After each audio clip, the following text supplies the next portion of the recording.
Assalamualaikum warahmatullahi wabarakatuh. Waalaikumsalam. Selamat Waalaikumsalam. selamat siang semuanya. Salam sehat untuk kita semua. Agenda kita hari ini kita akan berdiskusi tentang implementasi smart governance di Rumah Sakit Menur gitu ya. Kita mulai dulu dari sebuah pertanyaan. Apa itu smart governance gitu.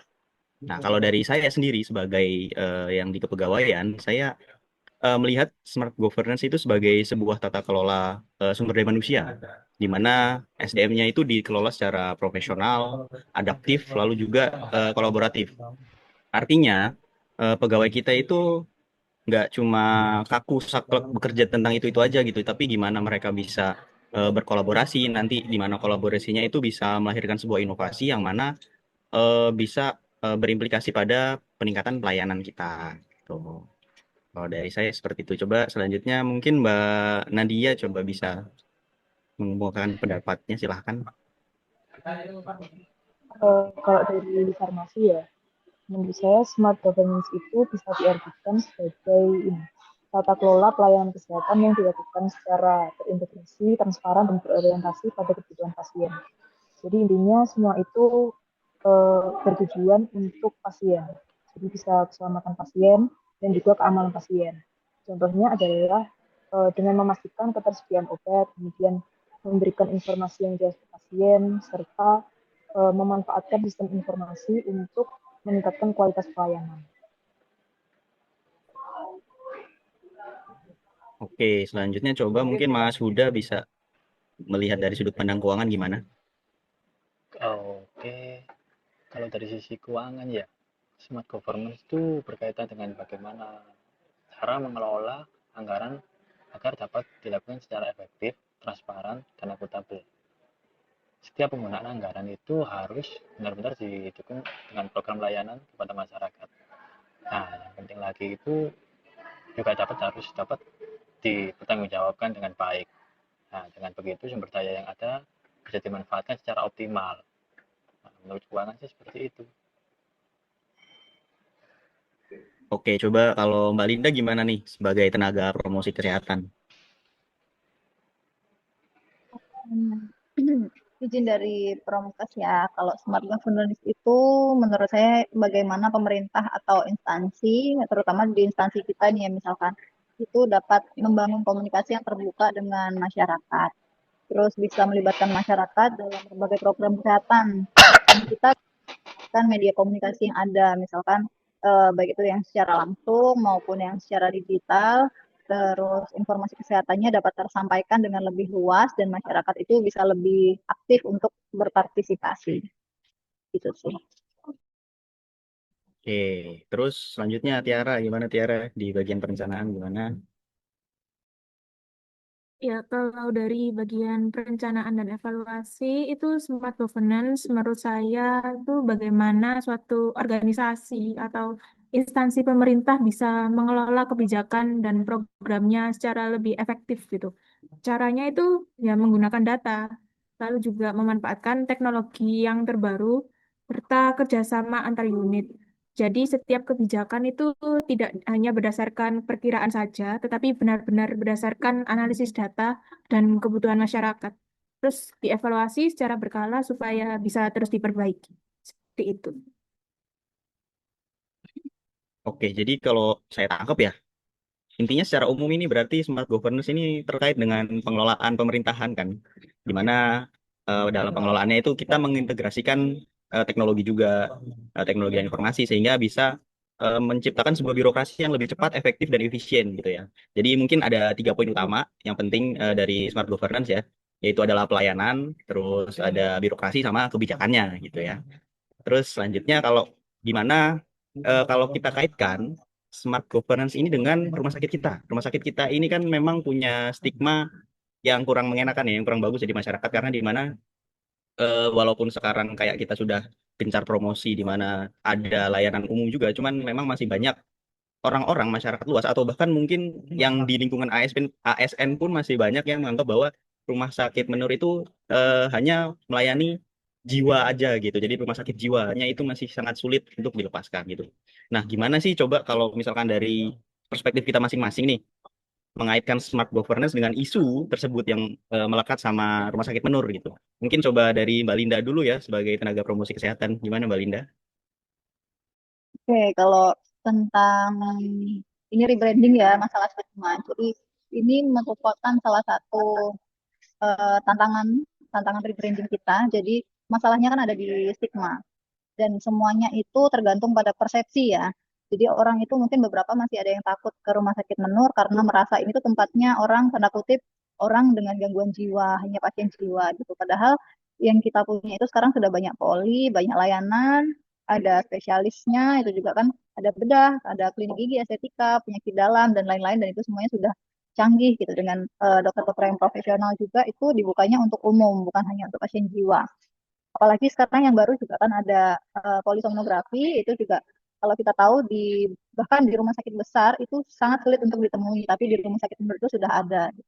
Jadi strategi smart city itu harus masuk ke kanal digital yang lebih humanis. Nah, sebetulnya yang sudah dilakukan itu kan ada rumah sakit menurut sudah branding logo baru gitu, terus sudah ada sosialisasi di platform digital, baik di Instagram, di TikTok, di website dan lain-lain. Nah, itu yang sedang diupayakan, yang sudah diupayakan dan masih akan terus dilakukan karena sifatnya kan memang kalau untuk rebranding itu harus kontinu, semakin luas masyarakat yang bisa menerima informasi, semakin luas masyarakat yang paham bahwa oh ini udah bukan rumah sakit jiwa lagi nih sudah jadi rumah sakit umum dengan unggulan jiwa gitu. Tapi sebetulnya sih kalau dari saya penasaran kalau dari segi data tuh gimana mungkin Mbak Tiara bisa bantu kira-kira data tentang mana-mana sih poli yang sering dikunjungi, terus perbandingannya sama kunjungan pasien jiwa itu seperti apa?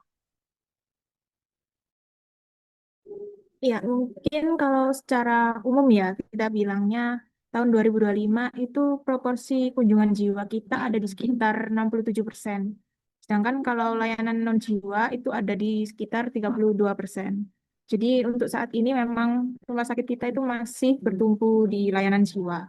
Tapi walau begitu kan kita juga mengembangkan layanan non-jiwa. Misalnya tadi yang sudah disebutkan ada spesialis bedah, klinik gigi, estetika, penyakit dalam, dan lain-lain. Itu kan butuh alat kesehatan juga. Dan kita itu sudah mulai untuk berinvestasi melalui pengadaan alat kesehatan non jiwa seperti itu.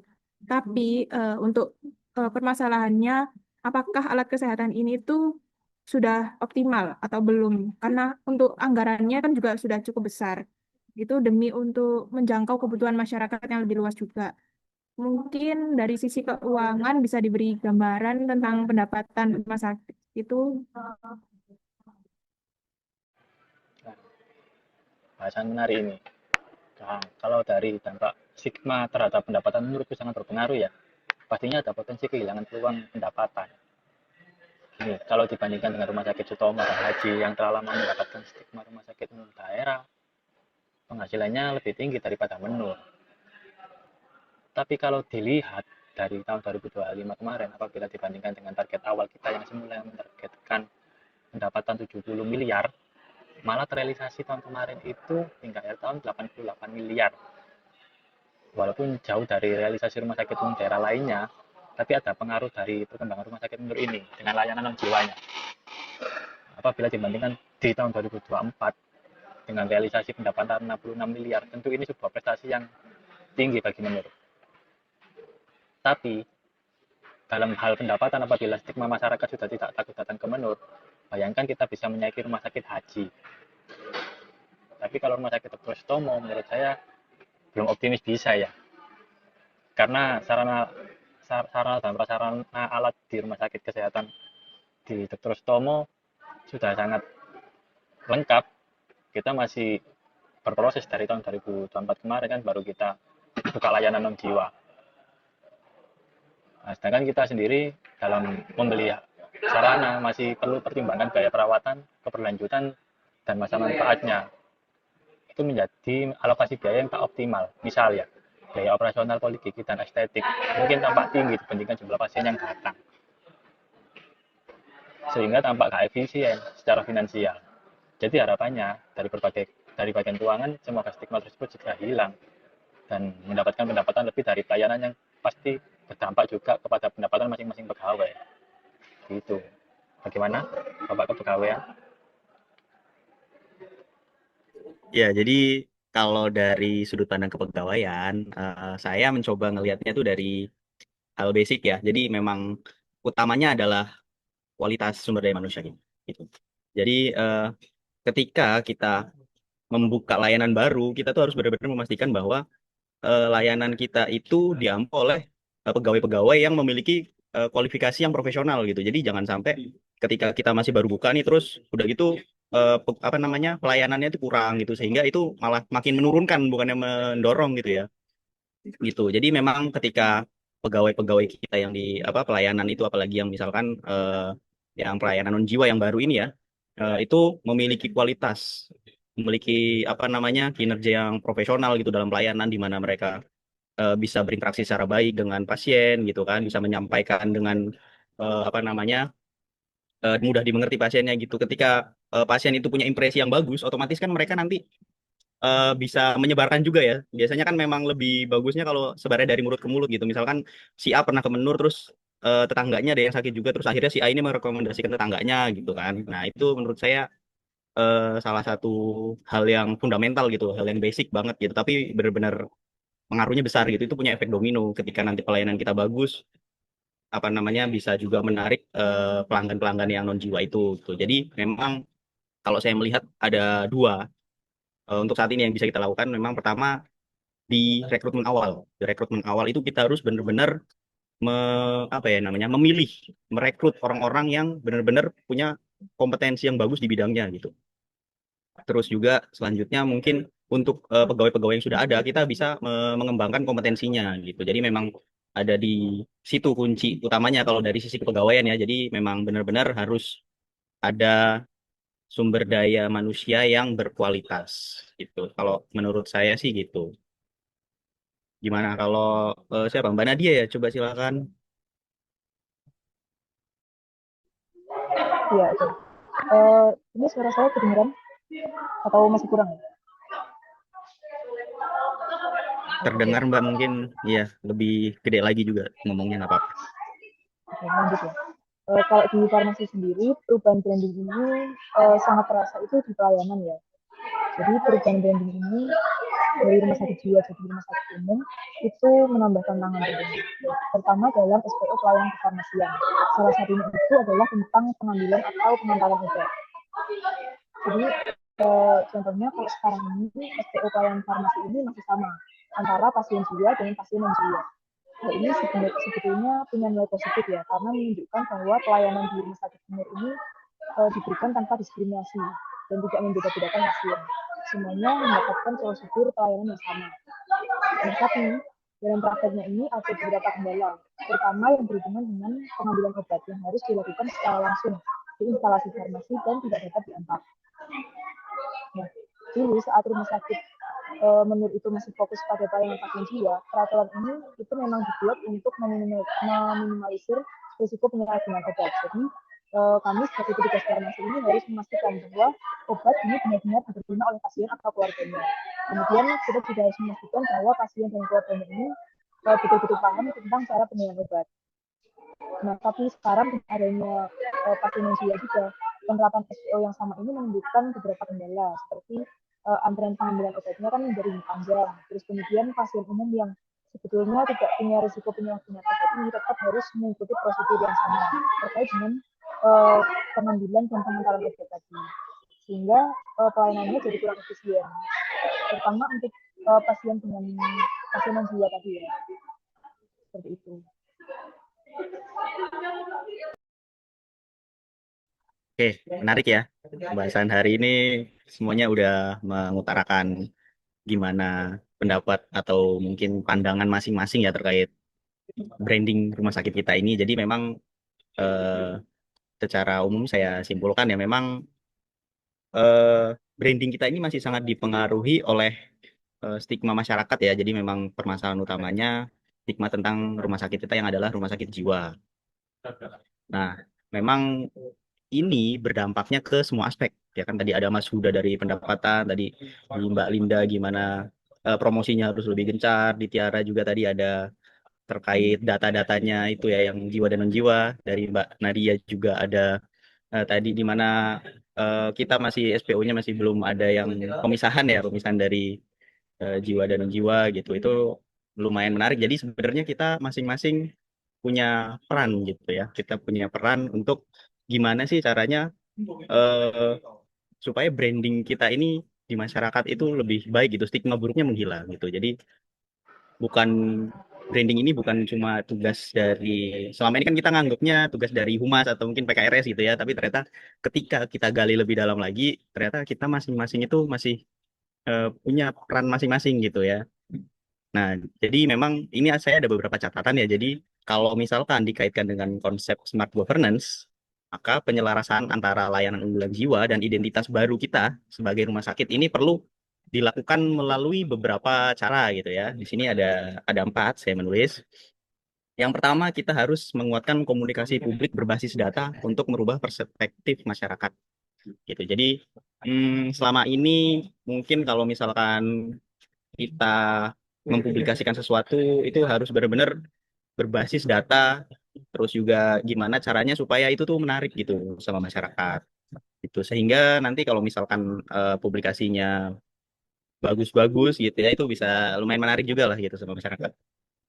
Terus yang kedua ada optimalisasi pemanfaatan layanan jiwa tanpa menghilangkan keunggulan layanan jiwa sebagai identitas utama rumah sakit. Memang kita nggak bisa dipungkir ya, walaupun kita ingin menghilangkan branding jiwa ini, cuman kita memang masih unggulan jiwanya itu masih sangat ini ya, sejatim itu masih sangat bagus lah gitu.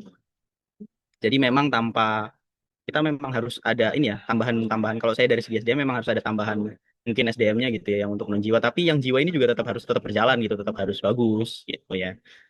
Terus selanjutnya ada peningkatan kualitas SDM yang sudah saya bilang tadi. Memang eh, ketika SDM-nya bagus, ketika orang-orangnya baik, maka itu akan langsung berpengaruh gitu terhadap citra institusi. Di mana kalau pelayanan kita ramah, terus pelanggan kita puas dengan pelayanan kita, itu eh, pasti akan sangat berpengaruh itu dengan eh, branding kita. Di mana misalkan yang saya bilang tadi cerita, misalkan bisa jadi promosinya nggak cuma dari kita yang getol promosi, tapi pelanggan kita gitu merekomendasikan, oh rumah sakit Nur ada layanan ini loh, ada layanan itu loh, dan pelayanannya oke gitu ya.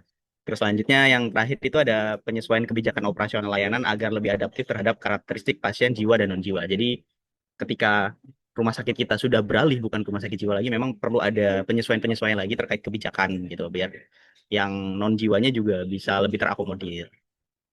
Tuh, jadi gimana teman-teman? Apakah ada tambahan atau mungkin masih ada yang ingin didiskusikan lagi? Setuju Pak Yoga, branding itu gak cuma tugas dari rumah sakit sebenarnya. Iya, Kita sebagai pegawai, kita yang memanfaatkan juga, merasa manfaatnya juga kan. Jadi kebetulan kemarin itu ngobrol dengan keluarga besar. Ketika bertemu, kita di mana? Di rumah sakit menurut cepatnya orang gila. Wah masih gitu Ustaz, itunya, masih pikirannya. Nah perlahan aku lakukan edukasi. Kita lakukan edukasi, kita ngobrol. Bahkan di rumah sakit jiwa, di rumah sakit Nur ini ada klinik estetik untuk laser wajah. Bayangkan, pernah terbayangkan nggak? Nah, kagetlah mereka. Nah, dari situ, dari klinik-klinik itu, akhirnya saudara ini menginfokan lagi ke yang lain. Kemudian aku dapat kabar kemarin, Mas minta tolong tetanggaku ada di Menur sekarang, minta bantuan untuk eh, belikan air. Oke, kita lakukan. Itu secara tidak langsung kita juga melakukan apa ya branding. Itu tugas kita sih menurut aku. iya benar sih. Memang kita juga secara personal tuh mungkin bukan yang apa ya promosi secara luas, cuman kita promosi ke orang-orang terdekat gitu bisa juga ya, seperti Mas Huda tadi ya contohnya ya. Iya iya. Ada tambahan lagi kah yang lain?